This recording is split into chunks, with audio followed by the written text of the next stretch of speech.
Morning बच्चों। Chapter 11 महान त्याग जो हम पढ़े थे उसका जो आधा पढ़े थे, आज हम आगे। माँ जी ने कहा ऋषि दधीचि की अस्थियां लाकर उनसे कारीगर तेष्टास को देना। वह उनसे वज्र नामक एक अस्त्र बनाएगा, उससे ही वृत्रासुर को मारा जा सकेगा। इंद्र बोला, पितामह ऋषि दधीचि अपनी अस्थियां क्यों देने लगे और उनसे हम मांगेंगे कैसे? ब्रह्मा जी ने कहा, ऋषि दधीचि का जन्म परोपकार के लिए हुआ है। संकटग्रस्त लोगों की रक्षा के लिए परोपकार अपने प्राणों को की चिंता नहीं करते। तुम मांग कर देखो। वैसे यदि ऋषि दधीचि तुम्हारी विपत्ति भाप ले तो वे बिना मांगे ही दे देंगे। ब्रह्मा जी इनको प्रणाम कर और उनसे आशीर्वाद पाकर देवता चल पड़े। सरस्वती नदी के तट पर बहुत ही शांत और पवित्र वातावरण में ऋषि दधीचि का आश्रम था। चारों ओर से घने वृक्ष और लताएं से घिरा हुए एक कुंज में थे, जिसमें भांति भांति के पक्षियां चहक रहे थे। फूल और भौरे गुंजार कर रहे थे। हिंसक पशुओं के साथ साथ अहिंसक पशुओं भी निर्भय होकर वितरण कर रहे थे।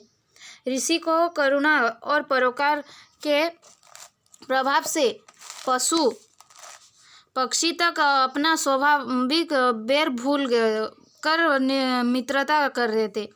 जिस समय देवता महर्षि के आश्रम पहुंचे, वे एक मृग छेने के पैर में कुश की नोक घुस जाने से घाव हो गया था।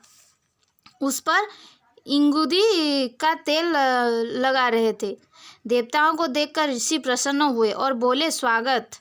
मेरे अहोभाग्य की अपने इस कुटिया को पवित्र किया। परोपकार के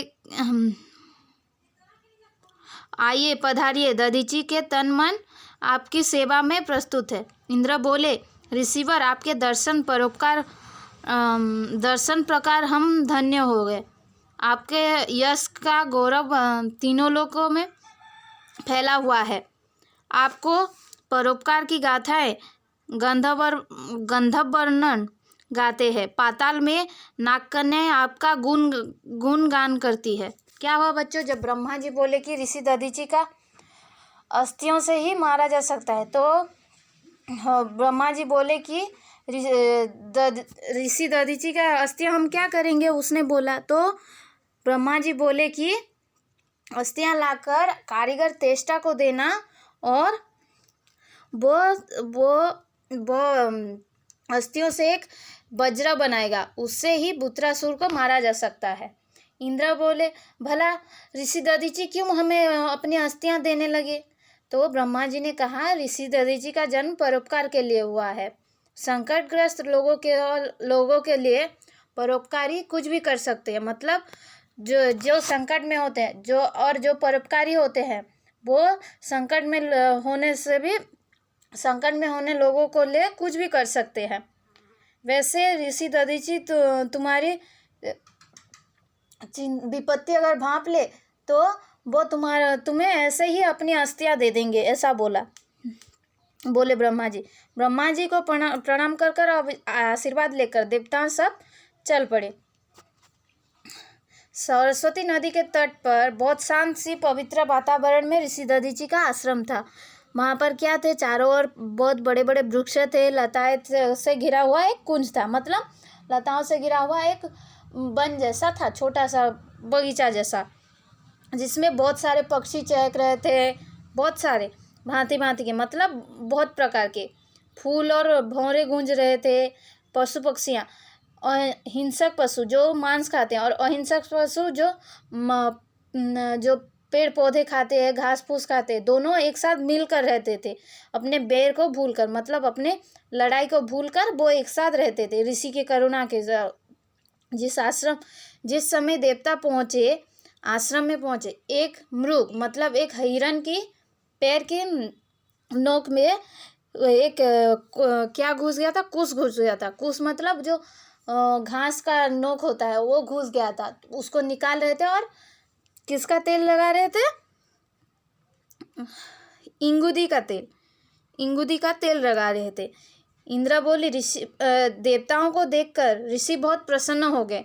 स्वागत है, स्वागत है बोलकर मेरे बहुत भाग्य है, अहो भाग्य मतलब बहुत भाग्य है कि मैं देवताओं का दर्शन कर पाया और मेरे कुटिया में देवता लोग आए। मेरा आपका दधीची का तन मन आपकी सेवा, मेरा तन मन आपकी सेवा में है। क्या बात है, बोलिए, बोला ऐसे ऋषि दधीची ने।